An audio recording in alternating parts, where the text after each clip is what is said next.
Usually, when you think about throwing a party, you sort of view it as this, I don't know, a mathematical exercise in logistics. Right, right. Yeah, it's an act of engineering, really. Exactly. You sit at a desk, you make a guest list based on, the people you actually know. You send out the invites, the RSVP, you buy the ice, unlock the door. It's very binary. Yeah, it's a binary social contract. Yeah. You invite someone, and they're either there or they aren't.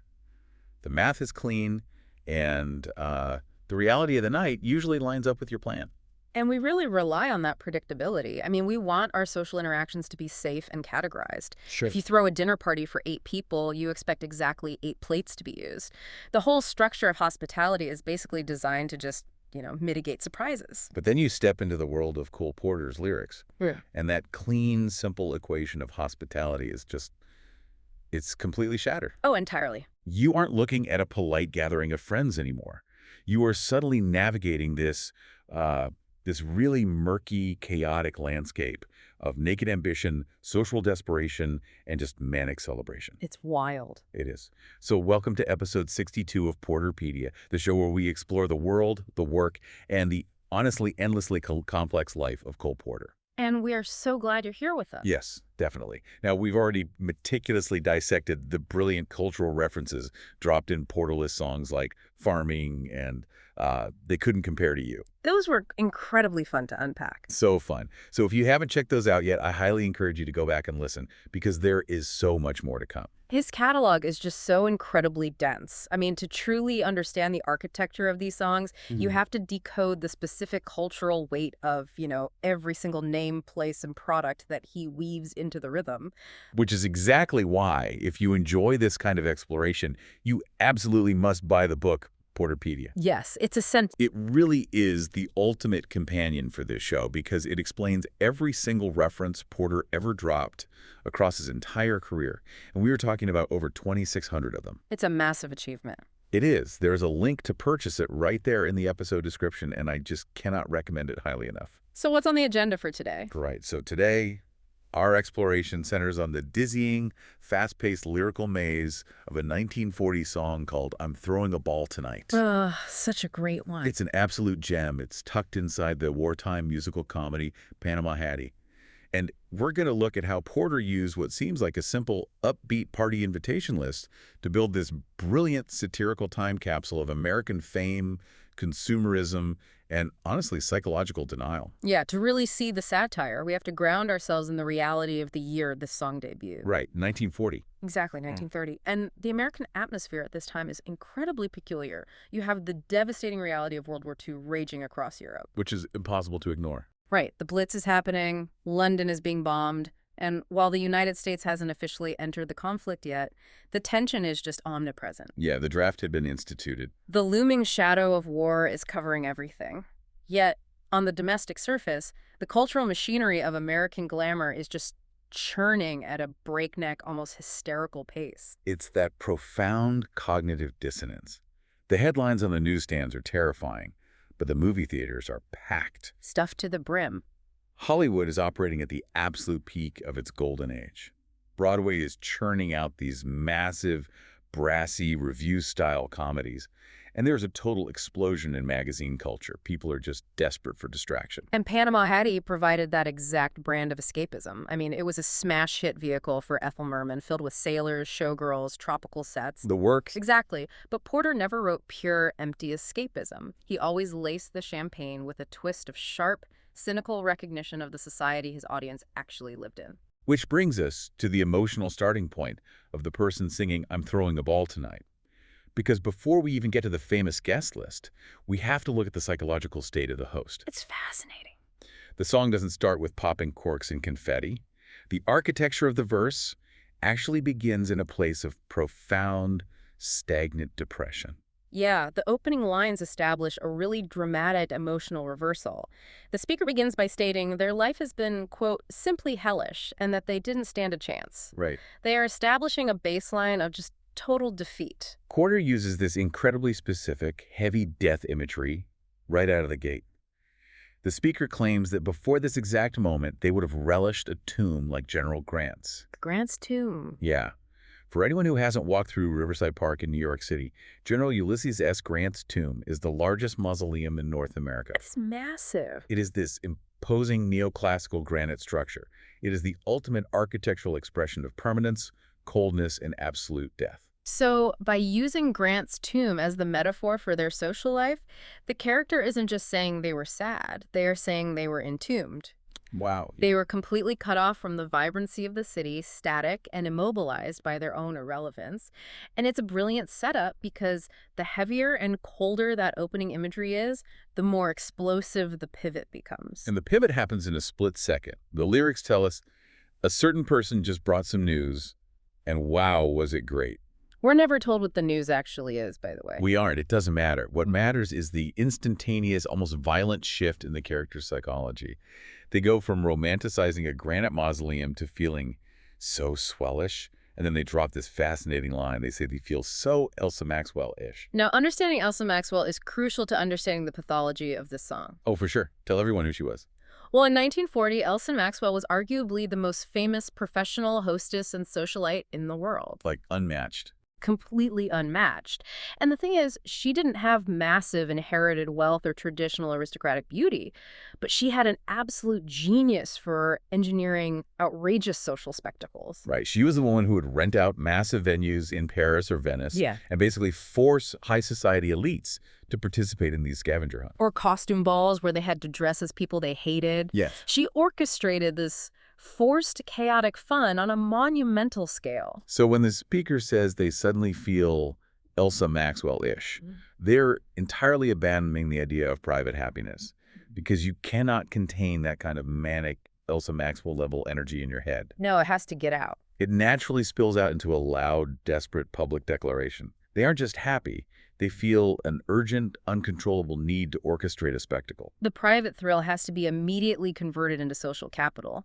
The solution to their despair isn't quiet gratitude or a sigh of relief. It is flamboyant, manic action. Claiming to feel Elsa Maxwell-ish signals a massive leap in social aspiration, but it also carries this tragicomic irony.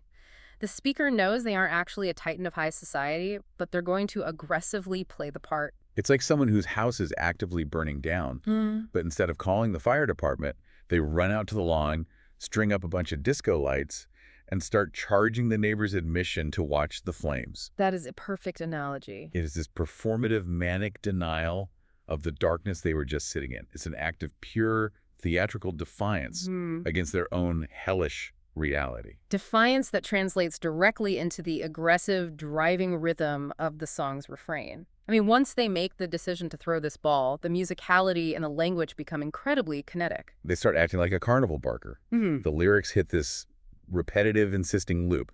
I feel like $1 million. I feel simply out of sight. So come on down, I'm throwing a ball tonight. And they claim they are full of the old paprika and loaded with dynamite. I love that phrase. Loaded with dynamite is such a telling phrase. It implies that the party isn't just going to be fun, it's going to be a detonation. The speaker is a walking hazard of uncontained social energy. Yeah. And those colloquial phrases, out of sight, old paprika, they give the lyric a forward momentum that refuses to let the listener, or even the speaker themselves, pause to think about the reality of what they're doing. And once that dynamite is lit, the natural next step is to figure out who is going to be caught in the blast radius. Right. Who gets the invitations to the most explosive manic party of 1940? The guest list. This is where Porter's genius for list-making takes over. The speaker aims for the absolute pinnacle of American power and visibility. The first patter section of the song is just a masterclass in establishing the absurdity of access. The speaker begins their guest list at the literal top of the global political hierarchy. The lyrics casually announce, I invited Wendell Willkie, I invited FDR. Now, Porter throws the sitting Democratic president, Franklin Delano Roosevelt, and his Republican challenger, Wendell Willkie, right into the mix. Yeah. And I want to pause here for a second, just to be very clear for you listening to our exploration today.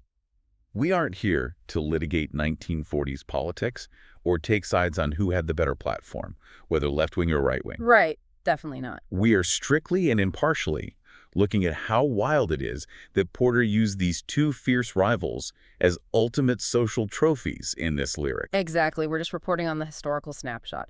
And in the context of 1940, the Roosevelt-Wilkie dynamic was incredibly intense. Oh, it was a massive deal. FDR was breaking George Washington's precedent by running for a third term, citing the looming global crisis as the reason the country needed consistent leadership. Right. And then Wendell Willkie was this dark horse, charismatic corporate executive who campaigned fiercely against the New Deal and the unprecedented third term. The national tension between these two camps was palpable. So the idea that this random, formerly depressed person in New York City is just casually dropping invitations in the mail to both the president and his fiercest rival, expecting them to show up and have a drink together, is hilarious. It really is. It juxtaposes the immense gravity of national governance during a global crisis with total, unapologetic frivolity. The character assumes that their sudden burst of paprika is enough to summon the architects of American history to a dance floor. But, crucially, in the emerging culture of 1940, having the president at your party is entirely useless if the broader public doesn't know he's there. Exactly. A tree falling in the forest makes no sound, and a president drinking your scotch generates no social capital unless it's documented. You need the photos. Which naturally leads the speaker to invite to media. They sing, and for photographs, I ask the staffs of Life, Look, Peek, Pick, Snap, Click, and Harper's Bazaar. What's fascinating here is that this specific catalog of magazines represents a profound shift in how Americans consumed reality. I mean, visibility is becoming a new form of social currency. We are looking at the absolute golden era of photojournalism. Life magazine, which was founded just a few years earlier by Henry Luce, completely revolutionized media by prioritizing the photograph over the text. And Look followed closely behind. Yes. For the first time, everyday Americans were seeing large, glossy, high-resolution images of celebrities, politicians, and war zones on a weekly basis. It wasn't about reading about an event a week later. It was about feeling like you were visually present in the room. But what I find so brilliant here isn't just the sociology of the magazines. It's the linguistic construction Porter uses. Look at the names of these publications. Peek, Pick, Snap, Click. They're sharp, single-syllable, plosive words. Yeah, and when you sing them in rapid succession, you don't just hear the names of magazines. Do you think Porter chose them for their cultural weight or just because of how they sound? Because you physically hear the sound of the paparazzi. Oh, absolutely both. Peek, Pick, Snap, Click. It mimics the mechanical, rapid-fire shutter of a dozen camera lenses going off in a crowded room. Porter is turning the lyric itself into a flashbulb. That's spot on. It creates an auditory sensory overload that matches the psychological overload of the character. The rhythm is relentless. It doesn't lie. And then capping off that aggressive staccato list of photo magazines with the languid, luxurious sound of Harper's Bazaar elevates the imagined party from a mere news event into a certified, high society style milestone. But the guest list can't just be politicians and photographers. Yeah. You need artists. You need the theater crowd. So the speaker pivots again, inviting Monty Woolley and Cliff Odets. And this pairing is an incredibly specific, finely tuned insider joke for Broadway audiences. Explain Monty Woolley for us. Well, Monty Woolley was a prominent figure in the New York theater scene, famously known for his distinguished white beard, his sharp wit, and his role in The Man Who Came to Dinner. Right. He was also a close personal friend of Cole Porter, having attended Yale with him. Woolley represented the urbane, cocktail-sipping, sophisticated elite of the entertainment world. He is the exact kind of person you would expect to find holding court in the corner of a chic Manhattan ballroom. But Cliff Odets. Odets is from a completely different universe. Completely different. Cliff Odets was the driving playwriting force behind the group theater. He wrote gritty, intense, highly serious dramas about working-class struggles, strikes, and capitalist exploitation. Plays like Waiting for Lefty. Exactly, and Awake and Sing. He was earnest, politically radical, and entirely opposed to the frivolous, diamond-studded world that Cole Porter and Elsa Maxwell inhabited. So putting Monty Woolley and Cliff Odets in the same room at a party defined by absolute manic excess is a recipe for total ideological warfare. It's a disaster waiting to happen. It proves that the speaker throwing this ball doesn't actually care about who these people are as human beings. They have no interest in curating a cohesive social environment. They are just indiscriminately hoarding famous names like a kid collecting baseball cards. It is the indiscriminate appetite for status. I mean, the speaker wants the intellectual credibility of Odets, the social glamour of Woolley, the political power of Roosevelt, and the visual validation of Life magazine, all dumped into the same chaotic punch bowl. And if you think that Punch Bowl is chaotic in the first round of invites, the second wave of invitations descends into a level of sheer, unadulterated absurdity that only Cole Porter could orchestrate. The second patter is where it really goes off the rails. The speaker moves away from the national stage and starts treating local New York figures and wild cultural icons as their personal playthings. This is the escalation technique inherent in the review stylist song. Each stanza must attempt to outdo the previous one in scope, surprise, and dissonance. Okay, so the speaker starts this next wave by singing, "I invited Governor Lehman and Commissioner Valentine." Now, Herbert H. Lehman was the sitting governor of New York. He was a serious, steady financial mind who was busy guiding the state through the agonizing tail end of the Great Depression. Right, very serious guy. Very. And Louis J. Valentine was the New York City Police Commissioner, appointed by Mayor LaGuardia, and he was legendary for his ruthless, highly publicized crusades against organized crime and police corruption. These are figures of ultimate, strict authority. They represent the law, order, and solemn responsibility of the city. So naturally, the speaker invites the governor and the top cop, and then explicitly states why they were invited. Right, the lyrics say, "And to do their stunts, I asked the Luntz and Grace Moore, Bert Lahr, Mae West, and Father Divine." The contrast here is just staggering. To invite the rigid anti-corruption police commissioner and then surround him with this specific menagerie of entertainers is a brilliant comedic ambush. Here's where it gets really interesting. Imagine a dinner table where the strict NYC police commissioner is seated next to Mae West, while a prominent religious leader and the Cowardly Lion share an appetizer.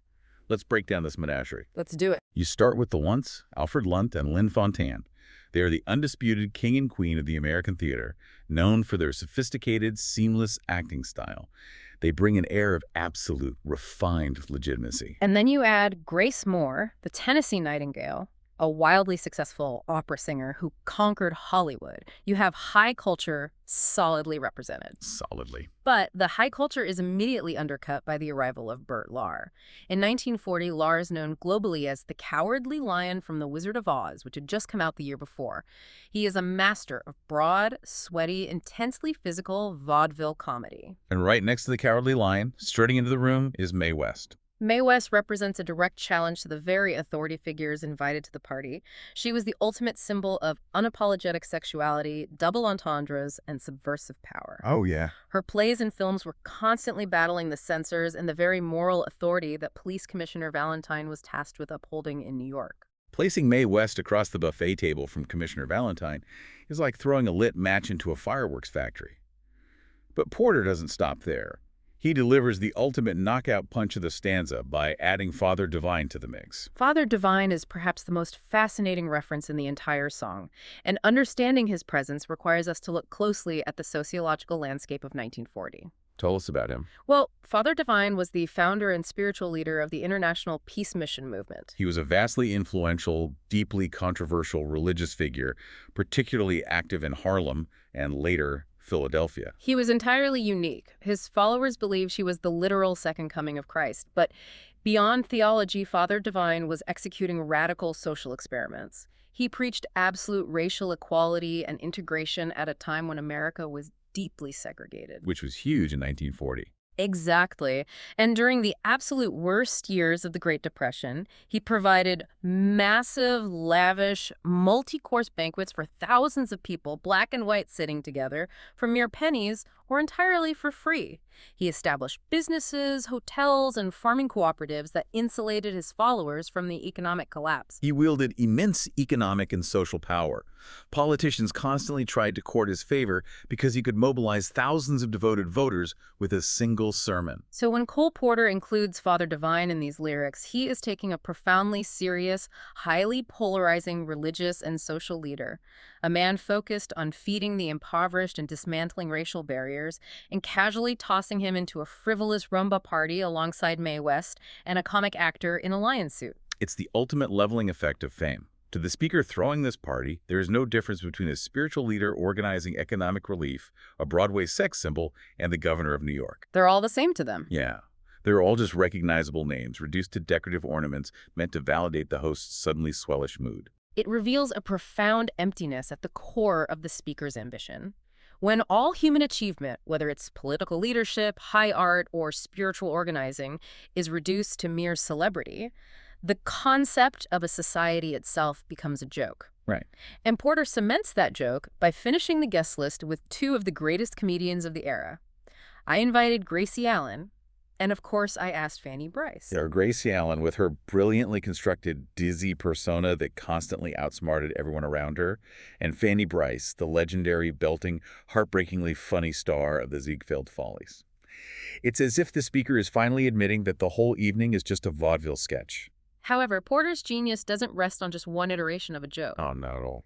He frequently wrote alternate lyrics for his patter sections to keep the material fresh for returning audiences or to adjust to different performers. And the alternate version he wrote for the second patter completely shifts the target of his satire. The first version targeted celebrity and power. The alternate version targets the very foundation of modern American identity, the rising tide of consumerism. If we connect this to the bigger picture, in this alternate version, the politicians, the actors, and the religious leaders are entirely erased from the guest list. They're just gone. Yeah, they're replaced by something much more insidious and mundane. The speaker proudly announces a new form of entertainment for the party. I've arranged a rumba contest just to make the party chic, and the winning ones will get 2 tons of Lux, Pons, Teal, Squibs, Mum Zip, and Campho-Phenique. Let us pause and truly visualize the sheer physical volume of what is being described. 2 tons. 4,000 pounds. 4,000 pounds of popular drugstore consumer goods piled up in the middle of a ballroom. It's absurd. Let's look at what this mountain of products actually consists of. Lux is a ubiquitous brand of soap flakes. Pond's is the classic cold cream, heavily marketed to women as the secret to preserving youth and retaining a husband's attention. Teal was a red liquid dentifrice, a precursor to modern toothpaste. Squibs was a major pharmaceutical brand, also known for dental cream. Then you have Mum, which was the very first commercially successful brand of underarm deodorant. Okay, wow. Zip was a notoriously painful commercial epilator, a hair removal product. And finally, Campho-Phenique, a potent, medicinal-smelling topical antiseptic used for bug bites and cold sores. So why on earth would you offer 4,000 pounds of deodorant, toothpaste, and bug bite ointment as the grand prize for a chic rumba contest? Because in the ecosystem of 1940s America, the advertising industry had fully convinced the public that social survival depended entirely on continuous, aggressive bodily maintenance. Oh, that makes sense. The advertising of the era was built on inventing insecurities, halitosis, body odor, unseemly hair, dry skin, and then offering the factory-produced cure. So by making these mundane hygiene products the grand prize of a high society dance contest, Porter is pointing out that glamour is no longer an innate quality. No, not anymore. It isn't something you are born with or something you achieve through great deeds. It is something you purchase at the pharmacy. It maps out a shift in the American dream. The aspiration is no longer to be in the same room as the president. The aspiration is to acquire enough commodities to shield yourself from social rejection. The products themselves become the markers of identity. Exactly. Giving away 2 tons of antiseptic and deodorant is an absurd, grotesque escalation of consumer excess. It reduces the chic partygoers to sweaty, smelly, flawed biological organisms, desperately hoarding soap to maintain their illusions of grandeur. But wait, is this Porter celebrating consumerism, or is he quietly mocking the idea that status can be assembled just by hoarding brand-name commodities? Because the delusion reaches its absolute peak when the speaker doesn't just offer brands as prizes, but actually starts inviting the products to the party as if they were living, breathing human beings with social standing. Oh, it's definitely mocking. The song continues. I invited Johnny Walker and Haig I asked twice. Johnny Walker and Haig being, of course, immensely popular brands of Scotch whiskey. Treating a bottle of Scotch as a VIP guest says a lot about the speaker's actual social life. I mean, if you are treating a bottle of Scotch with the exact same reverence and excitement as you would treat a human guest, that reveals a staggering level of isolation. You are anthropomorphizing liquor because your human connections are non-existent. It is deeply tragic. The consumerism here functions as a desperate stand-in for actual, meaningful human connection. The speaker's social reality is so hollow, and their loneliness is so profound that a branded bottle of alcohol is literally considered their most reliable companion. Wow. They asked Haig and Haig twice because the whiskey is the only guest guaranteed to actually provide comfort. And that profound, hollow isolation brings us to the devastating climax of the song. We have witnessed the construction of this monumental, dazzling guest list. We've summoned the White House, the Broadway elites, the spiritual leaders, the glossy magazines, and a mountain of beauty cream. The dynamite is loaded, the paprika is sprinkled. Everything's ready. So what actually happens when the doors open on the night of the ball? The punchline of the song drops, and it dismantles the entire architectural fantasy we just spent 5 minutes building. After reciting these breathless, manic lists of invites, the speaker is forced to reveal the outcome. In the first patter, after inviting FDR and Wilkie in the magazines, the music shifts and the speaker admits. But to my surprise, every one of those guys tendered his regrets. And in the second patter, regarding the actors, the politicians, and even the scotch. But to all my bids, every one of those kids wired back no dice. No dice. The telegraph wires of New York City are just humming with a synchronized chorus of rejection. Every single guest declines. Every single one. The greatest, most culturally significant party of 1940 never actually happened. The grand illusion is completely punctured by the reality of the speaker's utter irrelevance. It is a massive, crushing anticlimax. The song transitions in a heartbeat from a triumphant comedy routine into something quietly, deeply unsettling. The speaker wanted to assert their importance through association. They believed that if they could just get Elsa Maxwell or Life magazine or the governor to acknowledge them, their simply hellish life would be cured. But when that external validation is universally denied, the gap between their manic aspiration and their stark reality is laid bare.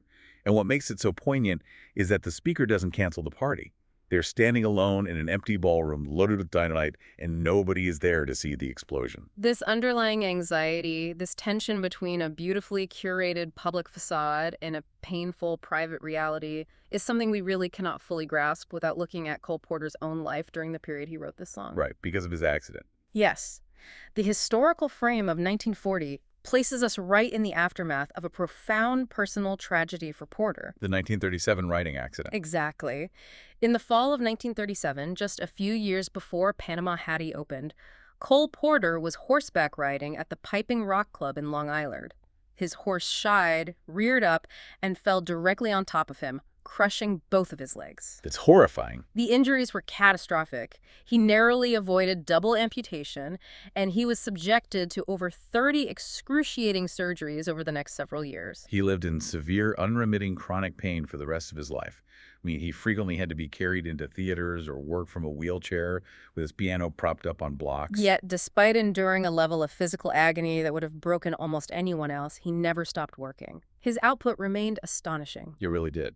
He maintained the public persona of the urbane, unflappable, sophisticated playboy. He continued to write lyrics with remarkable, dazzling vitality, insisting on projecting lightness and wit while his private reality was, to borrow the song's opening phrase, simply hellish. When you lay that biographical reality over the lyrics of "I'm throwing a ball tonight," the song transforms completely. It is no longer just a clever joke about a social climber. We are hearing the echo of Porter's own tension. Yes, absolutely. The exuberance in the song, the frantic desire to feel magnific and Elsa Maxwell-ish, is tinged with deep instability because the man writing the song was relying on sheer willpower to keep his own darkness at bay. By having every single guest reject the invitation, Porter is acknowledging the fragility of his own world. He turns a song about triumphant celebration into a brilliant, slightly cynical reflection on how fleeting and illusionary public life truly is. Right. The glamour is a facade, the guests are fickle, the only thing you can rely on is your own determination to keep singing. Which makes the final moments of the song almost heartbreaking, precisely because they are performed with such relentless pep. The character has been universally rejected, the room is empty. But they refuse to let the facade drop. They sing out the final lines. "I'm feeling magnific, I'm throwing a terrific ball tonight." It is a bravura performance of denial. They are insisting the evening is terrific, even if they have to dance the rumba completely alone. So what does this all mean? It forces us to ask how we're supposed to view these list songs as a whole. When we peel back the layers of the rhymes and the jokes, what is the ultimate takeaway from this 1940 masterpiece? Well, Porter's List songs operate as highly concentrated, flawless cultural time capsules. They preserve the surface glitter of a society that was obsessed with fame, rapid consumption, and visual validation. Yeah. But beneath that polished veneer, they capture the deeper, more unsettling currents of an era. The anxiety of status, the hollow promise of consumerism, and the desperate manic desire to keep the music playing while the world teeters on the brink of a catastrophic war. It is a dazzling, funny, and deeply lonely portrait of American life. And it leaves me with a final, lingering thought for you to ponder long after this audio stops playing. What's that? Think about the psychology of the speaker at the end of this song. Every single person they reached out to said no, yet they still declare they feel magnific. Are they displaying incredible, defiant resilience, making the absolute best of a painful situation by choosing joy anyway? Or has the delusion entirely taken over their mind, trapping them in a fantasy because the reality of their isolation is too much to bear? That ambiguity is what makes the character so compelling and so incredibly human. And if you look at the world we live in today, you realize Porter wasn't just writing about 1940. Think about the modern obsession with curating the perfect life online. Think about spending hours taking the flawless photo, tagging the luxury brands, hoping to catch the attention of influencers, desperately waiting for the validation of likes and views. It's all the same thing. Does all of that frantic digital curation stem from the exact same psychological fear? The terrifying, timeless fear of throwing a beautifully designed, perfectly lit ball and having absolutely no one show up to witness it.